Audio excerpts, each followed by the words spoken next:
Hello, sir. Yeah. Okay, please go ahead. Okay, sir.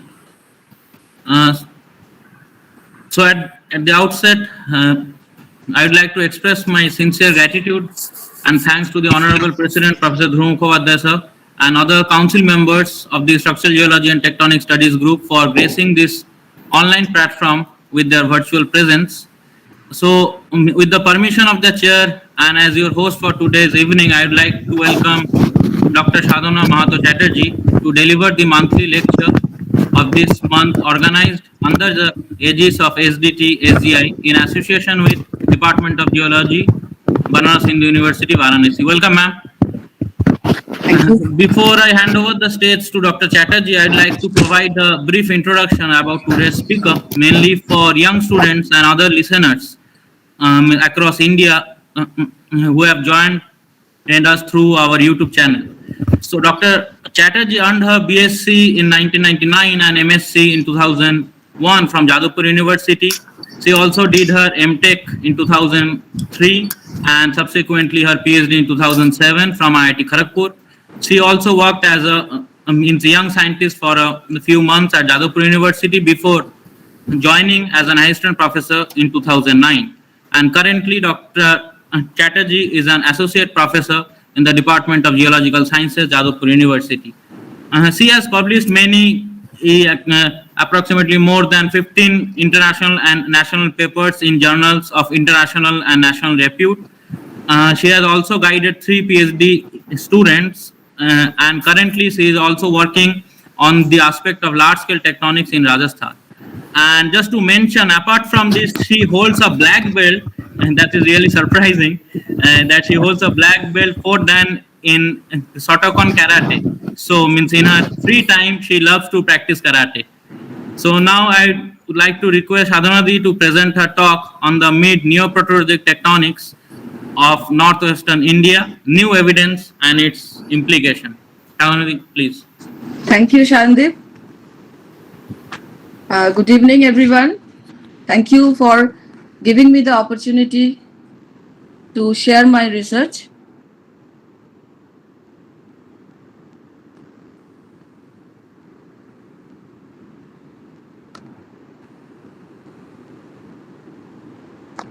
Is it visible?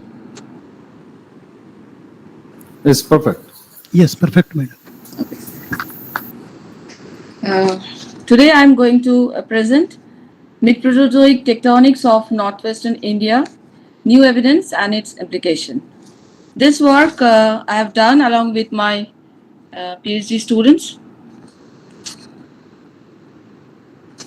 This is a general geological map of Northwestern India. The green color is the southerly fold belt with a regional northeast-southwest orientation. To the west lies the Marwar Craton that are mainly consisting of granite and granite gneisses, and they are intruded by Malani igneous suits and overlaid by younger Marwar supergroup. The boundary between this southerly fold belt and the Marwar Craton is marked by an intense deformation known as Fulad shear zone. This is also known as Western Margin fault. Now, according to the early work, the age of this shear zone is known to be 1000 million years, that is of Greenvillian age, based on the presence of 980 magmatic rocks that are closely associated with this shear zone. The granite and granitic gneiss of the Marwar Craton that lies west of this Fulad shear zone are 800 to 800 or even younger, and suggested to represent that they are younger than the Fulad shear zone and the Delhi fold belt. This is the review of available zircon age data. I have just taken only the concordant ages with. We cannot see your slide of that zircon data. Slide is not visible? Sir, it's visible, sir. Okay. It's now. No, I can see that. I can see. Yes, sir. It's visible, sir. So these are the available data, and we have plotted this graph based on the available age data, and this is from the southerly fold belt. I have considered only the discordant, where the degree of discordant is less than plus minus 5%. And here you can see that the graph shows two sharp, prominent peaks. The older one, which is around Greenvillian age, which is very dominant in the southerly fold belt, and the younger, which is around 800 million years, that are prevalent along the western part of this fold belt, and dominantly occur in the Marwar Craton. Although this 850 or the Neoproterozoic age is commonly recorded in the metamorphic rocks and in the granites of in the northwestern India, the tectonic significance of these ages is wholly constrained. So the present talk focuses on this Neoproterozoic tectonism. First, I will start with the Fulat shear zone part, and then I will talk about the wall rocks, that is the foot wall and the hanging wall part. The Fulat shear zone is identified by strong development of myelonetic foliation. This is the field photograph which shows the myelonetic foliation defined by this intercalated calcareous and the quartzo-feldspathic unit. This is the stereo plot which shows that the myelonetic foliation deep steeply towards southeast. Now, as I showed in the last map, that the orientation of the Fulat shear zone is northeast southwest. However, while tracking this Fulat shear zone along its strike for a length of about more than 200 kilometers, we found that the shear zone deviates from its regional trend to north-south orientation. You can see this north-south bends, and this bend occurs at all scale. That is from kilometer to meter. That is, the pattern occur repeatedly at different scale. So this changing pattern is fractal in nature. Now, on the myelonetic foliation, the rock preserved prominent set of steep oblique striping lineation. The rock also preserved steep oblique stretching lineation defined by quartz grains.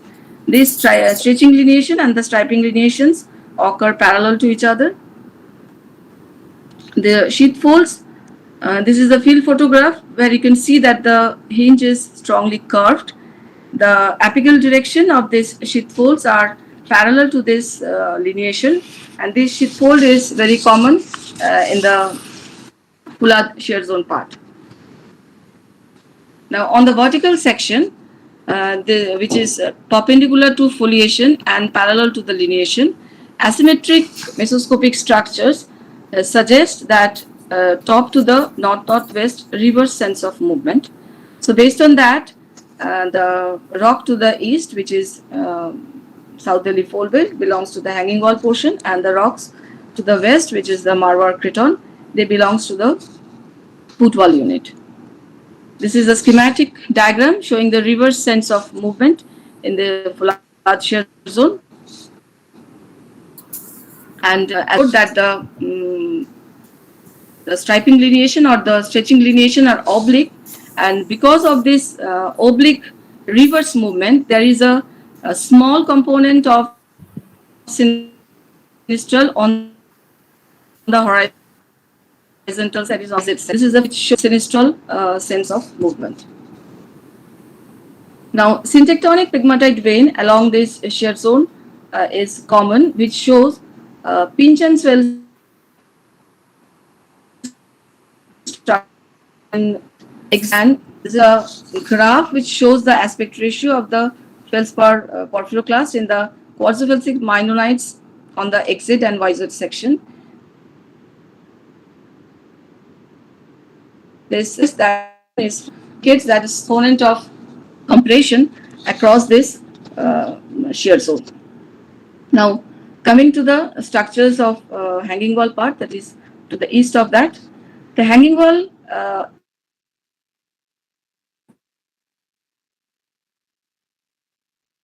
of shear zone come mica schist with metamarls or calcareous rock with minor proportion of quartzite, and also the granitic rocks are present along with some two phases of difference are identified from this hanging wall. The first generation is preserved in the interfolial, is preserved as a rootless hinges. As you can see in the field photographs, this is the mica schist and this is the calcareous rock, and the rock Excuse shows. me, Sadhana, there is a lag between your slide and your audio. Which one is moving fast? Your slide. No, your slide no. is going slow. Slide is the figure. The slide is coming later than her talk. Yeah. Okay. And Sadhana, you can turn off your video for some time, I think. Okay.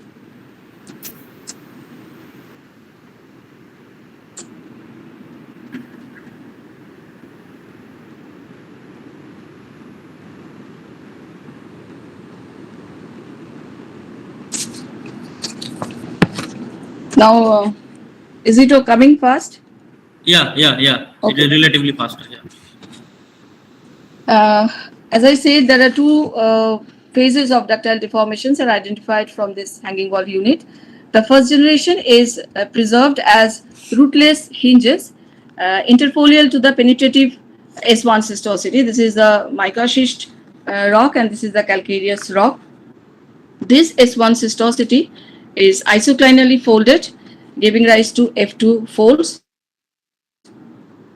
This is a detailed map of F2 fold. You can please note that the presence of boudinage at the hinges of F2 folds. The traces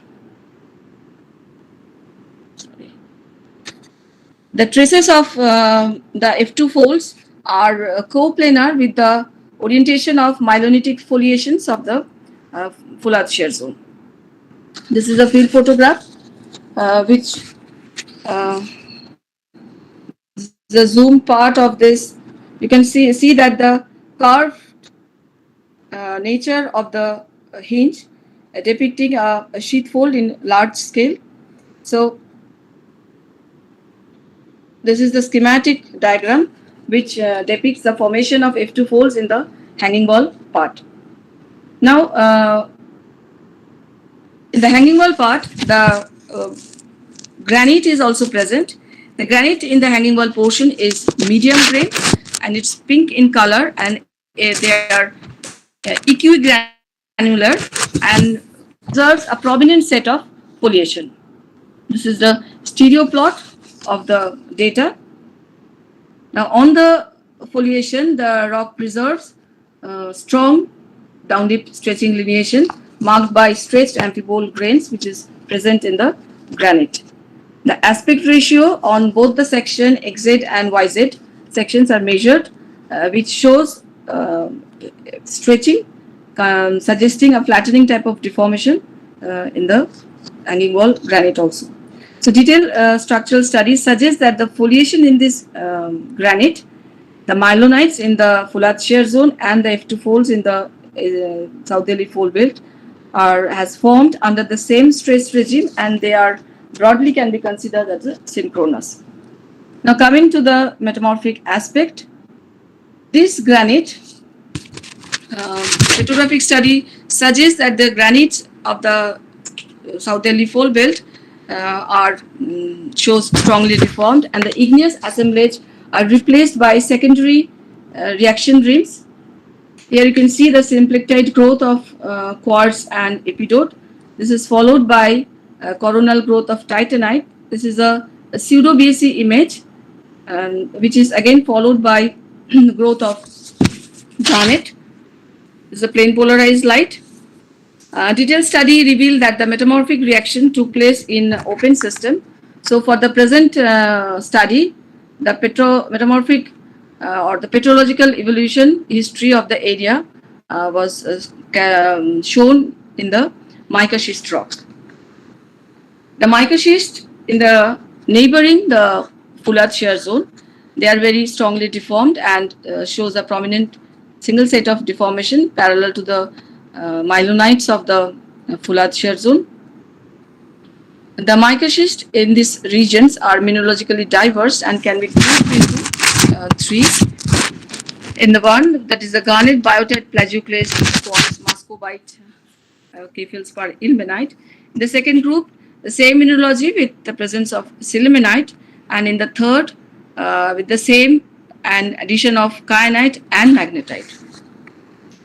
This is the petrographic photographs. You can see that is the S2 foliation, and the early fabrics are preserved in the interfolial domain and in the inclusion trail pattern of the garnet. This is the BSc image of garnet. These are also garnet. Garnet occurs as pre to post S2 cystosity. Here you can see that the S2 cystosity is warped, and in this diagram you can see the garnet overtrims the S2 cystosity. The garnet in the mica schist are almandine in nature.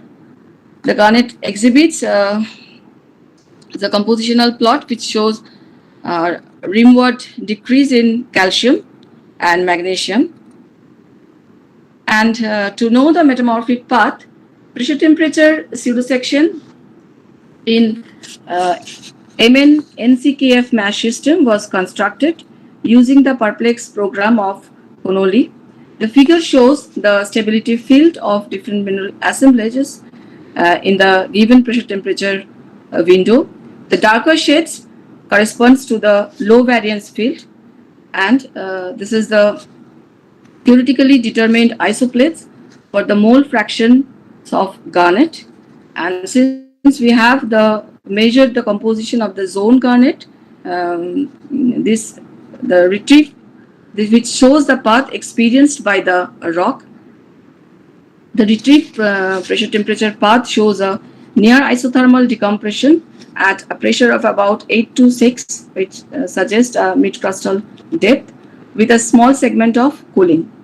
Now, in absence of anatexis in the mica schist, the depression and cooling history is likely to have taken place in the retrograde arm of a clockwise pressure temperature path involving loading heating as a consequence of top to the north-northwest reverse shearing of the Fulad shear zone. The monazite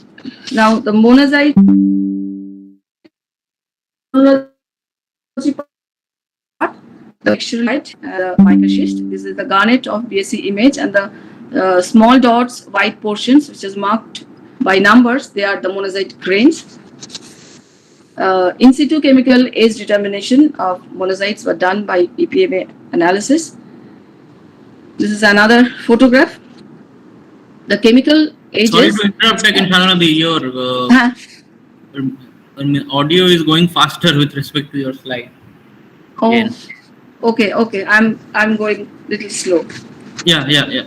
Now we can see. The chemical ages in the mica schist can be statistically resolved into two distinct populations. The older one, which is the 970, and the younger is 810. Now, the older one in this diagram, these are the monazite grains. Here you can see that the older grains, that is the Grenvelian ages, are obtained from the interior patches in the monazite grains, and where the grains are invariably records the younger age, which is the 810. And we don't find any monazite grains which were only of entirely Grenvelian age, that is devoid of any mid-Proterozoic age population. So the younger age population, which is present within the included garnet, so they represent the timing of the reverse shearing of the shear zone. And this is also corroborated by the fact we have also measured, this is the monazite grain from the tectonic vein present in the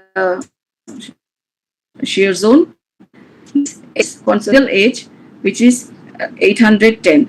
So this is from the mica schist, and this is from the pegmatite vein, which is present in the shear zone.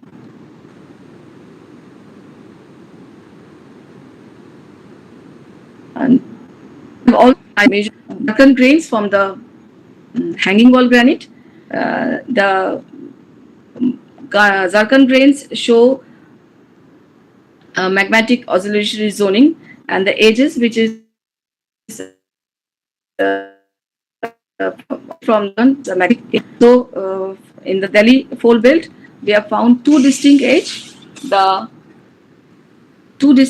edges, and the older, which is correspond to the both magmatic, the magmatic, which is represented by the granitic rock, and the metamorphic, which is present in the mica schist, and the younger, which is present in the as a metamorphic edge in the mica schist. Now coming to the footwall unit, this is a digital elevation model constructed from SRTM data of USGS Earth Explorer.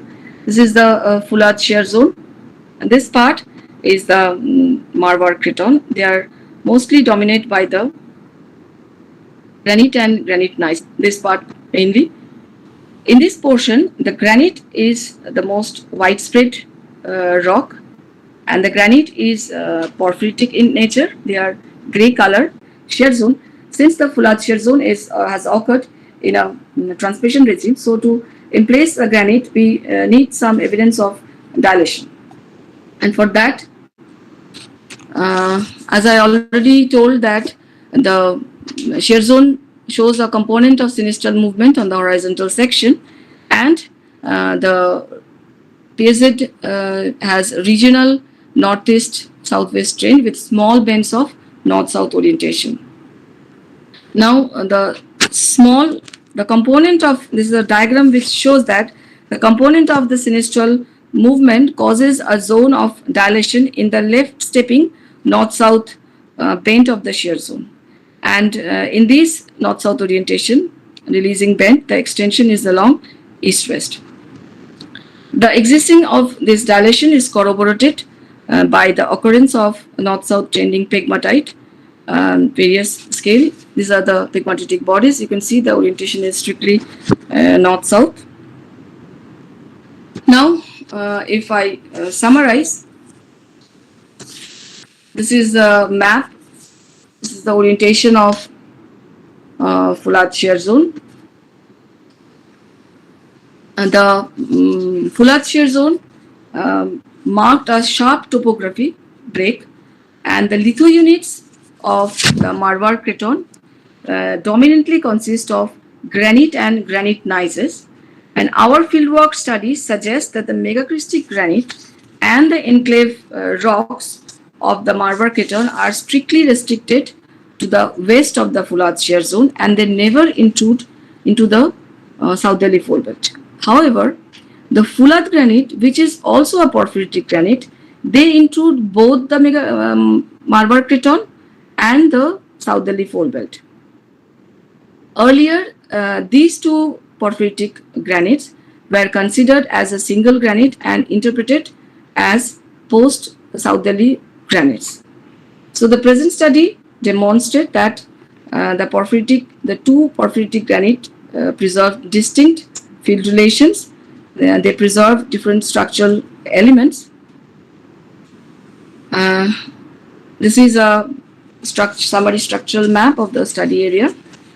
This is a line diagram which shows that the prior to this D3 deformation in the Marwar Craton, the early deformations are oriented oblique to this Fulad shear zone, which is completely absent in the South Delhi fold belt.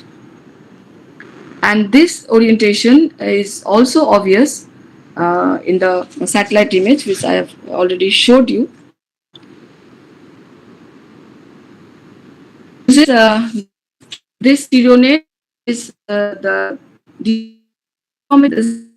stereo plot of the Fulad shear zone. This is the D2 deformation of the South Delhi fold belt.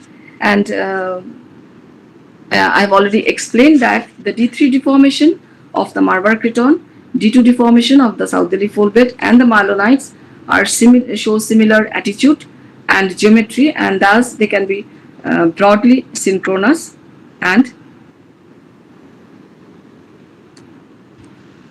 now, if we summarize, this is the timing, that is the D3 is the D2, and the myelonites formed simultaneously, and the time that the age which is preserved in this myelonites are 820 to 810 million years, and this simultaneously the emplacement of Fulad granite place, which includes all the unit of the footwall, hanging wall, and the shear zone.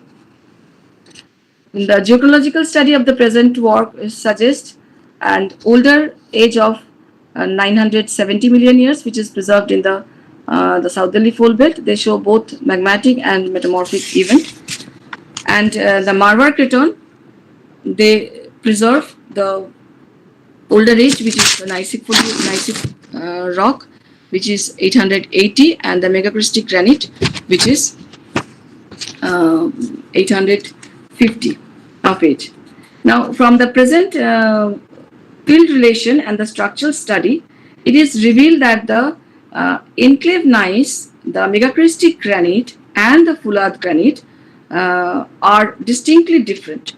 However, the time, which is here it is 820, 850, and 880.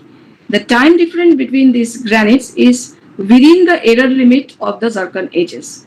Therefore, it is impossible to discriminate these granites by geochronological study only, without considering the critical field and their structural relationship.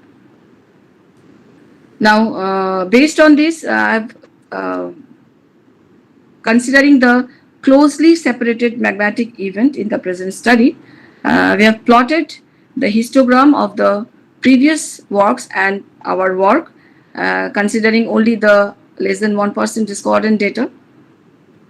And the plot clearly shows that, this is a diagram which shows that the southerly fold belt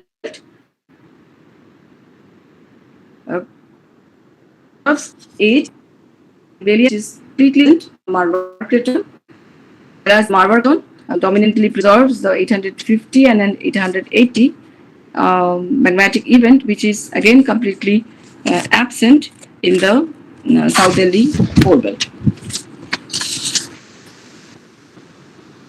Now, coming to the regional implications.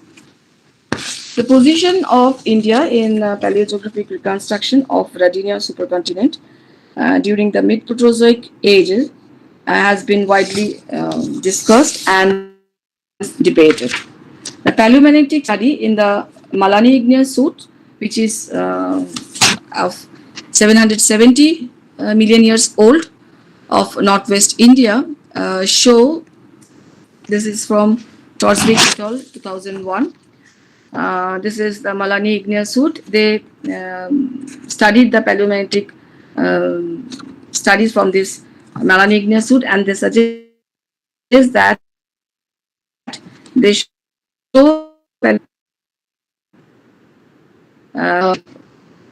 the crustal domain which hosts Malani igneous suit, the Seychelles, and the northern part of the Madagascar.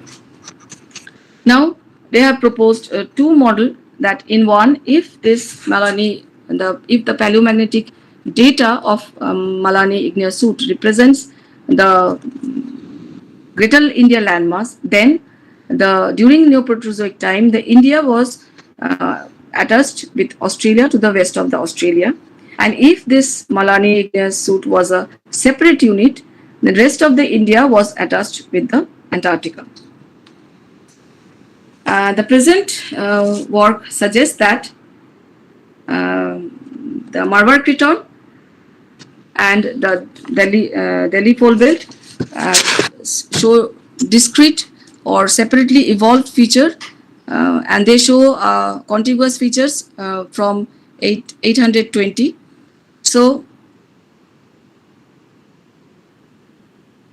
the present work that study this supports the configuration of Greater India to the west of Australia during Mid-Proterozoic age and is consistent with the suggestion that the Greenvillian age Eastern Ghats granulite belt, India and Rainer complex Antarctica composite terrain was accreted to Greater India landmass as late as Pan-African age. I must acknowledge the funding agency which I have received from Department of Science and Technology.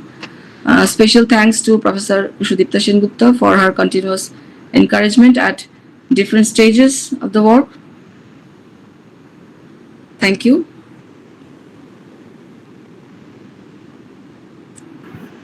Thank you, Sadhana. Thank you.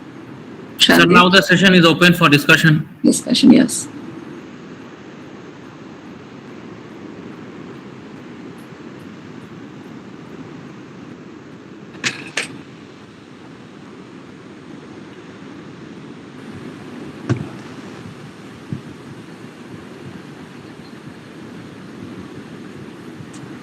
I think Nilanjan should start discussing. Is it because it's in Rajasthan? Oh yes. Oh yes. And because the Fulad shear zone goes up to Bar? Yeah. Okay, fine. Now it is a nice, it's a nostalgic thing looking at these maps.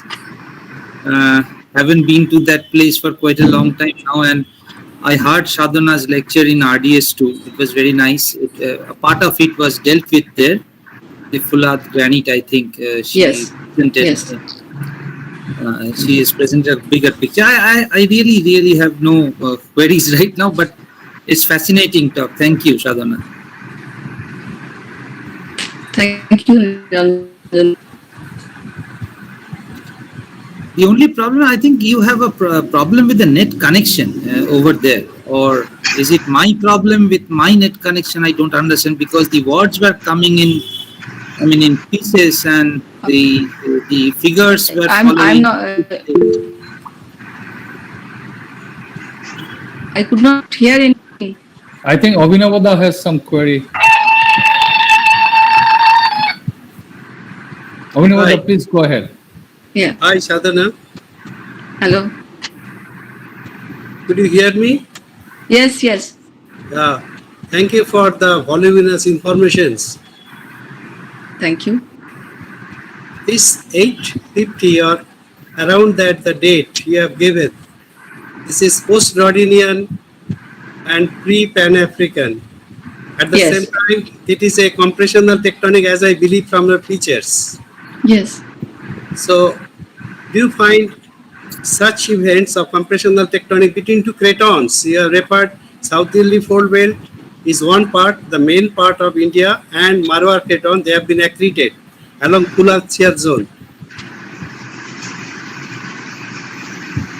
Isn't so? Another compressional tectonic postdating the Rodinian and before Pan-African.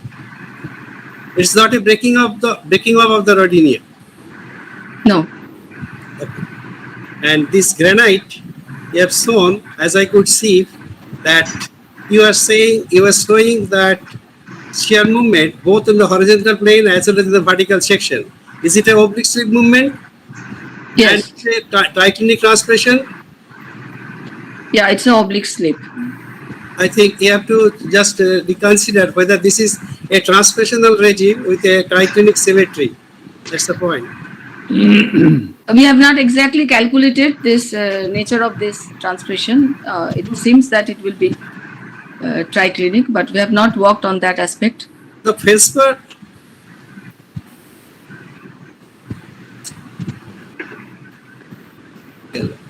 Abhinavada, are you there? yeah, my connection has gone. No. You are there. I can hear you. Please go ahead. My point is that, that metamorphism we have shown the pseudo sections, there's garnet isoplates. Yes. These garnets have grown in the shear zone, or Yes. they are existing. They have grown during the shearing. During the shearing, garnet is growing. Yes.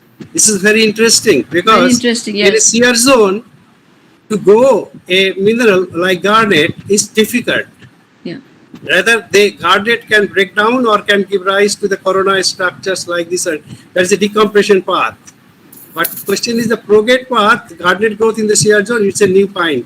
And so far, it is a new, information to me. And why the feldspars aspect ratios have been measured? What was the objective? The aspect ratio in the are to stretching, showing stretching in only one direction or in both. Feldspar original shape is not round. Yeah, yeah, I know that. Calculated the body stretching. We have measured the orientation of euhedral phenocryst just to show whether they are randomly oriented or they are aligned in a particular direction. Okay, So, that you have nicely demonstrated. They are syntectonically impressed from a magmatic fabric, pre-full crystallization fabric to solid state fabric, crystal fabric. That is excellent. Anyhow, thank you very lot of discussions we can have later. Thank you very much. thank you. Thank you. About that. Sadhana, how do you constrain the age of shearing along the Fulad shear belt? We have textually identified the monazite from the mica schist, which are very closely associated with the Fulad shear zone, and also the pegmatitic body from Is- I have showed Are the mica schists within the shear zone or outside it? within. You can consider just within 10 to 15 meters east of this proper mylonite. So it is still, strictly speaking, it is outside the shear zone. Outside the shear zone, but the structural relation, they are They're parallel, you said. And so that is not a very definite indication. What other evidence is there to constrain the age? we have measured the we have calculated the monazite age dating from syntectonic vein, which is present in the shear zone. The veins are deformed, aren't they? Yeah, they are deformed. So if the veins are deformed, the age would give the time of emplacement of the vein, not the age of the deformation. Yeah, and from we have confirmed because of that garnet entrapped within the garnet. So we have textually shown that the garnets were forming during this shearing event, which are present in the mica schist, and the entrapped monazites are showing this mid-Neoproterozoic age, that is 820. Can you really demonstrate the garnet is really growing in the shear zone time during the formation of shear? They are showing pre to post. That's why. What exactly you want to? I want to see that garnet is syntectonically growing during the shearing event. Within the shear zone is agreed, Yes. but during shearing event, Okay. Do you have any inclusion patterns within the garnet to indicate its growth during the deformation? Yeah. That the garnet is growing during the deformation, you must have some evidence to substantiate this statement.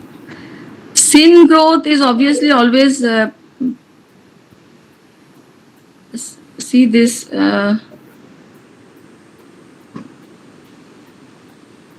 In this garnet, these garnet are showing internal foliation, and the margins are euhedral, which are post with this fabric, and this fabric. This garnet margin is not euhedral, Sadhana. If you see just this part, you see this part. These are the. You can clearly see the small. They are I don't know whether you can call this garnet as euhedral. I'm not very No, it's not completely. I'm saying that margin, they are margin, this part only you can see. If you see this one, if you see this part, if you see this part. margin is embayed, isn't it? The margin shows the embayments. Okay, and this garnet has got a straight inclusion trail, isn't it? Is that correct? This garnet. I could not hear you. Can you please? Can you? Is this garnet, has it got a straight inclusion trail? That is what you showed in your photograph. The other photograph, can you show once more the black and white photograph? Sadhana, can you I hear? could not hear. Can Hello, no, it's And the Sadhana voice. sir is asking that the inclusion trail is straight or not. Yeah, the inclusion trail in this garnet is straight. So if garnet is not growing, if it is a straight inclusion trail, the garnet is not growing during the shearing. We have also carved tail also in this section. I don't have the photograph now. I don't know. Yeah, I'm getting your point. Since you are saying it has to be snowball in nature, that's what.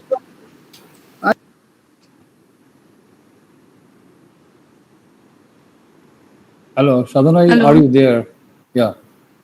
We can't hear you, Sadhana. Sadhana, can you hear me? Yeah, I can hear you. Yeah, now it's okay. Go ahead.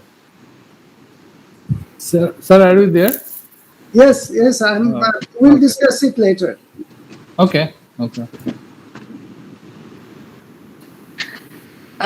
It is shown that the garnet is the fabric which is present in the mica schist. Obviously, they are in mica schist. Normally, they preserve a progressive stage of deformation. This is very close to the shear zone. So all the fabrics are showing progressive deformation, and the garnet, which if I consider the age of this monazite which is present in the garnet, they show, if I go back to the slide,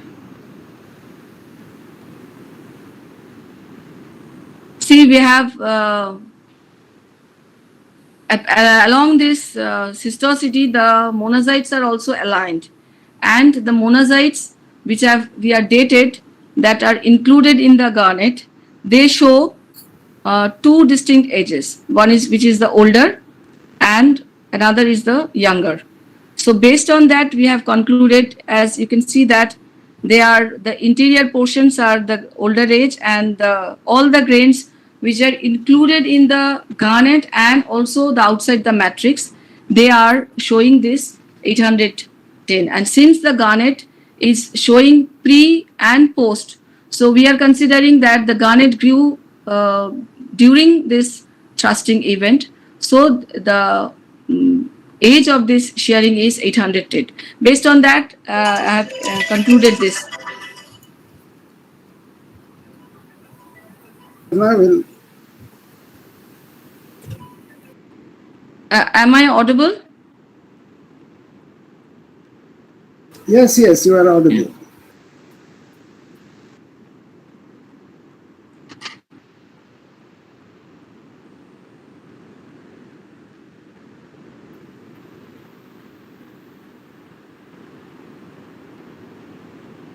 Okay, Sadhana, I think Yeah.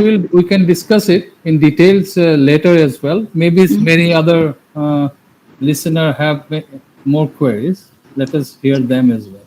Sadhana, what do you think? You can discuss with Professor Dibrugarh sir and I have said why. I have explained that the age of the shear zone is. Yes. If sir has any. No, I think Sadhana, if you discuss in details, you may find other way of Definitely, interpreting definitely. thing as well. Yes. So let us keep this open, okay? Okay. So I think there are more queries. from other people as well. Let us hear that. Okay. Okay. So, any more queries? Sadhana, I have just one small query. For your Fulat shear zone, what could be the heat source, and has it got any effect on the pelites? Because as you said that you have silibanite in the pelite, but you have no evidence of any partial melting. So what could have been the heat source for the Fulat granite, and is it has any effect on the hanging wall rock, particularly on the pelites? Heat source, but I have showed in the PTT part there is evidence of cooling. Fulat granite you are considering as syntectonic, no? Yeah.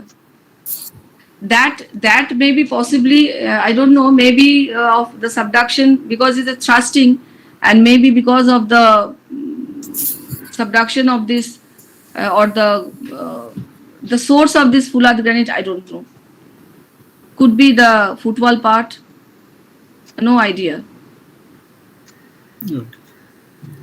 Fulat granite, you were talking about the eastern part, right? No, it is present in both is along the shear zone. It is present Along both Marwar and both hanging wall and footwall. They are present footwall. both.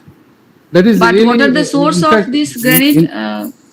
This is very important. In fact, if we try to reconstruct the tectonics of the area, Yeah. I think it would be very interesting to know what is the origin of this granite. How come this granite could occur there? Basically.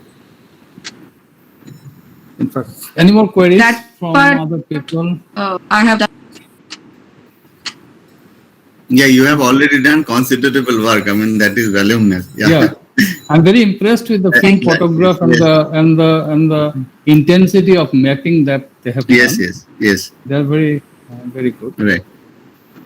Okay. Thank you. Dilip Shah sir, are you for there? that. Dilip Shah sir. Sir, is there? Well, Shantanu, I am here, but I was expecting some younger people to make comments or queries. Yeah. Fortunately, for the last several talks, I mean, it's only the older people. Maybe we have no other work than to ask people questions. It looks like. Sometimes it gives inspiration to younger people as well to ask questions. Anybody else is there?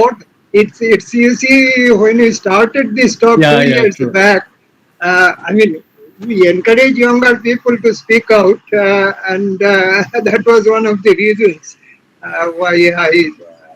why we started this series of talks. But anyway, I mean, let me congratulate Sadhana for presenting voluminous new sets of data from metamorphism, structure, as well as geochronology, both from Jharkhand geochronology as well as the monazite geochronology. Thank you. Well, it was a very very well presented talk. I listened to it very intently. I have only two small clarifications to ask from you. One is, for example, you said that when you discussed the emplacement of the Fulat granite, Yes. you said that they are associated with some kind of dilation, right? Yes.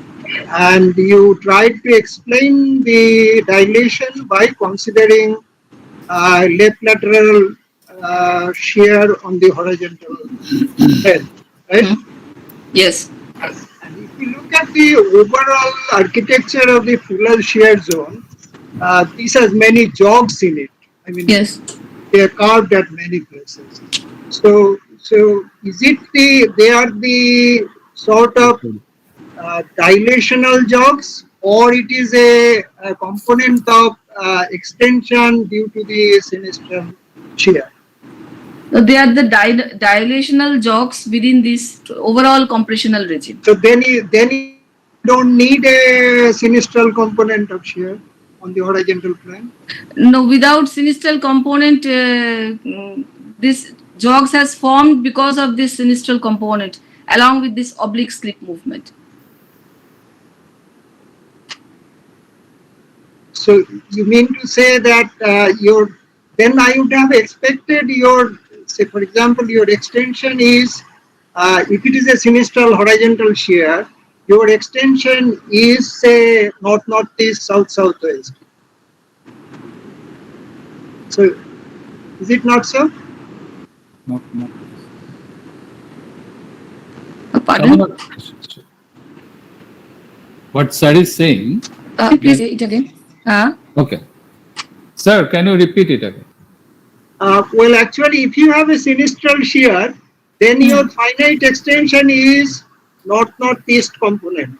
Is it not so? Yeah.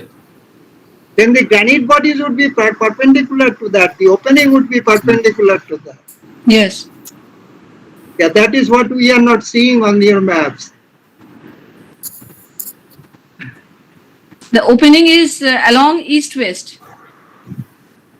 Yeah, the Almost opening east-west. is not the extension direction, but the opening is along east-west. So your granite bodies should be extended along the east-west. Is it not so if they are emplaced along a dilational fracture?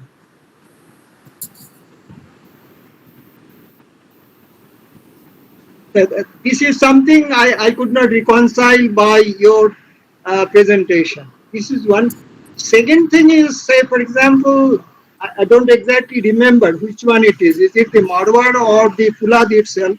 Your D2 has a orientation which is northwest or northwest. It's in Marwar. No. It's in Delhi. I think it's in Delhi, you said. Northwest is in Marwar. Okay, you please ask the full complete. So in the Marwar, say Marwar is also affected by the Fulad shear zone. Is it not so? Marwar is also Affected by the Fulad shear zone because it's, yes. right. Mm-hmm. Now the point is, say for example, the overall trend of the shear zone is say north-south or north-northeast, south-southwest. Yes. So you have a net shortening, which is say east-west or say west-northwest, east-southeast. Yes.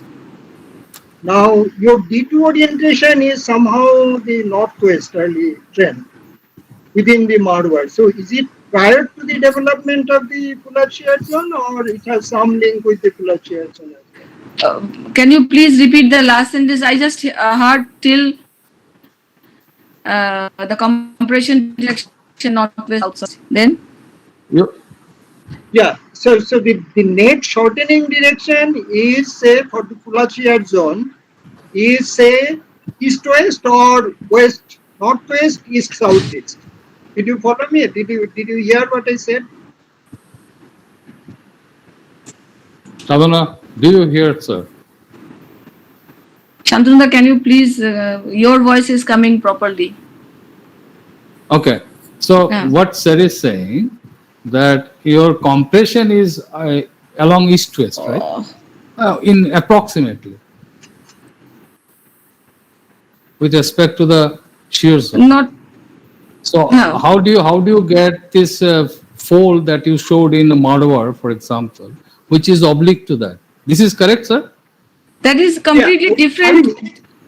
That is completely different. No doubt about it. My point is, when did they form? Did they form before the Fulad shear zone or say before the No. I explained that the pre-shearing event of Marwar is completely different, and they have evolved separately. So there is no connection because they are orienting northwest.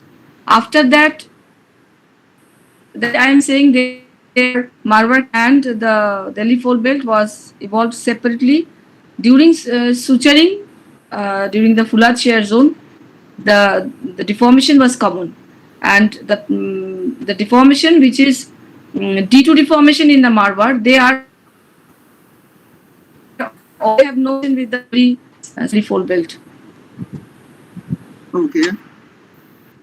So it's the D3 which is related to the Fulad. Actually, if you before this,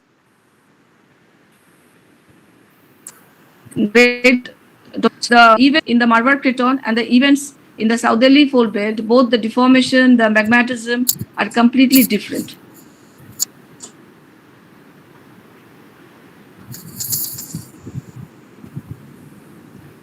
Are you satisfied with the logic, sir?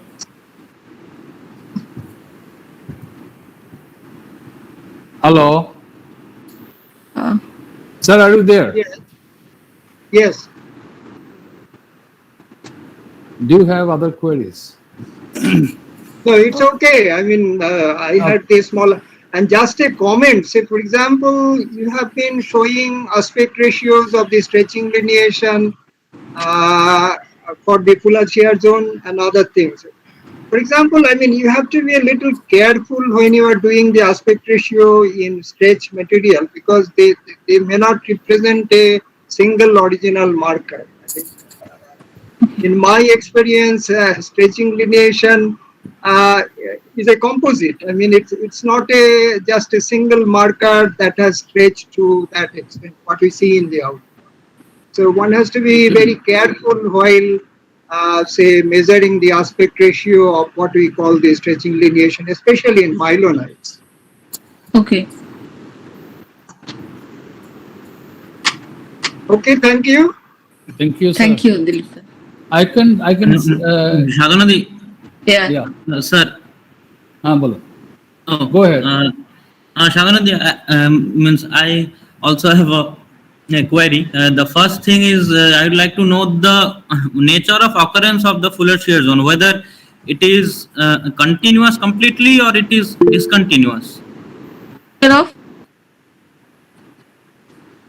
Oh, I could not hear you. The net is very disturbing. Can you please Right, repeat right. it? Sadhana di, I was asking that whether the nature of occurrence of the fuller shear zone, whether it is completely continuous or it is discontinuous at places or it is discrete at places.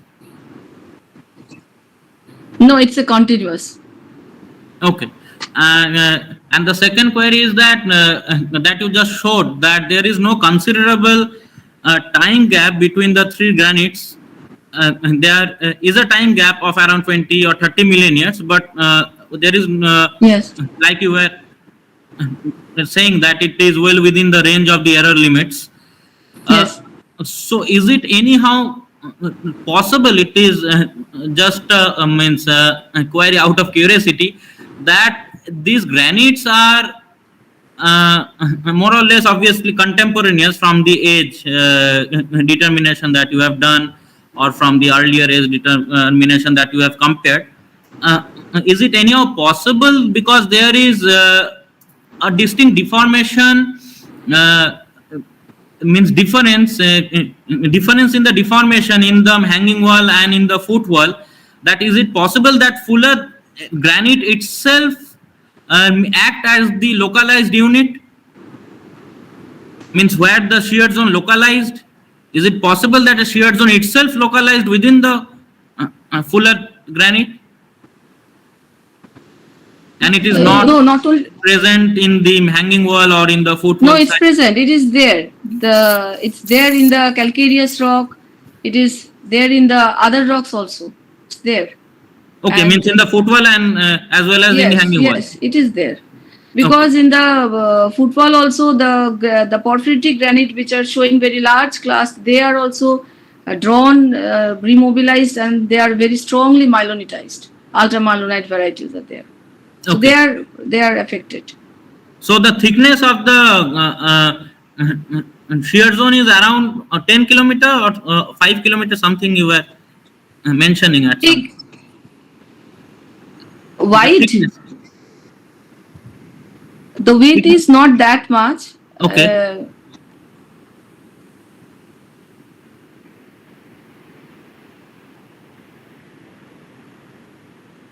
Because the length is huge. Length is huge, but that is very narrow. That is very narrow. Okay, means a couple of kilometers only. Yeah, at places they are 6 kilometer. Even for case of the Fulad granite. Okay. Sadhana, I can see another question in the chat box, that what is the range of lateral extent of the Fuller shear zone as a whole, and is there any gradational change in the grade of myelinization seen? Yeah, the gradational change is there definitely. I have already showed Mhm. that it changes from deformed, then protomyelonite, ultramyelonite, and ultramyelonite. Though there is no gradual, there is a gradual, overall there is a gradual change, but in between also there are zones of high strain. In the protomyelonite part also we are getting some zones where are, and the strain is basically heterogeneous. So there also we are getting some strong domains. So if, wait, in the map, if I can show, see, this is the, see here, this is the D3 fabric. They are strong, they are present here also very strongly, but within these there are the domains where the early foliations is very dominant. So, but overall, if you consider from the distant to close, they are obviously gradually increasing the stain. That's why I showed in one of my slides that the intensity of D3 deformation is increasing towards the Fullard shear zone. I think it satisfies the query. Shantanu sir, you were saying something. Shadunadi. Oh, Tridip. Yeah. I have a small query. I mean, what is the depth of emplacement of this Fuller granite? I mean, have you measured, or is there any information?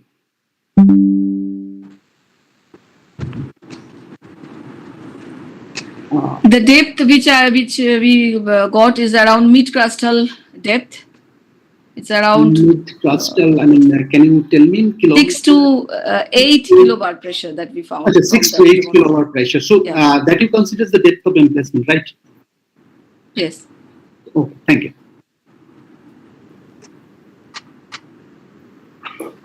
Shantanu sir. Somebody has popped in, I think. There is some questions. Yeah. I think there is another query by a student. Another thing is, madam, what are the orientation of fractures seen cutting these shear zones?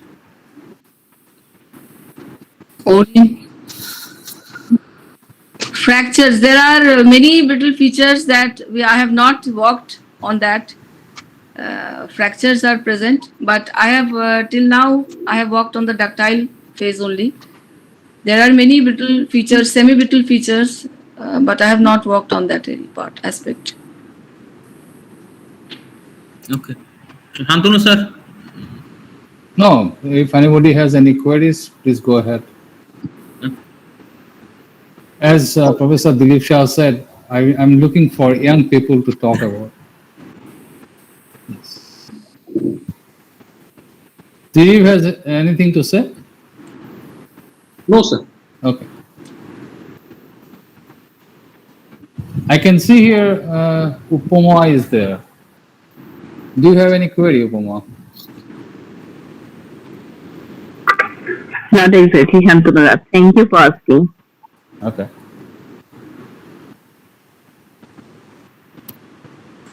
I think Professor Mandal has joined. Do you have anything, or else I will request Professor Shupta Sengupta for final comment, because she has been working there for a long time, and perhaps she has introduced Sadhana there in Fullard shear zone. Yes, it's her. Nivedha, do you have any comment?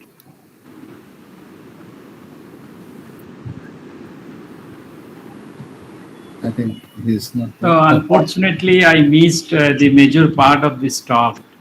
Yeah, I know. It is very difficult for me to have any interaction with Sadhana. But I can understand because I often interact with Sadhana in course of her work in the department. And I'm very happy that she is doing her work with a lot of dedication, which is indeed required, especially in the kind of work she is engaged in. Thank you, sir. I hope all of you enjoyed her talk. So I'm sorry that I could not attend this talk in time, okay, because of some family reasons. Okay. Thank you. Thank you, Nivita, for your presence. Finally, if nobody has anything to say, I will request Professor Shubhita Sengupta to give her comments. And I think, yes, madam. Yes, I'm sorry that for technical reasons there were quite a lot of disturbances in Sadhana's talk, and so her talk suffered. The smooth production of the slides were not there. At many places we have to wait for the slides to come. So I don't know, this technological days, I don't know how to solve this problem, or is what it was just the net, strength of net varied. But overall, I think all of you can see that she really worked hard in an area for many years. I have introduced to this area long time. I don't even remember when. When was it, Sadhana, you came to? 2007, February. Okay. And for first few years, I accompanied her. But since then, she is working there alone with her students and doing an excellent job and doing the aspects I never did. That is building up the big picture, the large picture of tectonic evolution of that area. And I am really impressed by her detailed walks, what she carried out in all this year. And I expect she will do that in future also. And I hope her all the best. Thank you, Sadhana, for a lovely talk. Thank you, madam. Thank you, madam, for your encouraging notes. Thank you, ma'am. I think if nobody has anything to say, we can conclude the session here. Shandip. Yes, sir. So I'd like to thank Sadhanadi once again for enlightening us about the large-scale tectonic aspect of the eastern part of Rajasthan. And I would again expect Sadhanadi to enlighten us more during our upcoming RDS. Sure. So I would request everyone to give a good round of applause to Sadhana. Thank you. Thank you very much. We'll meet again next month sometime. Thank you. I don't know the date. Okay. Thank you very much. Stay well. Stay happy. Stay safe as well. Bye, everyone.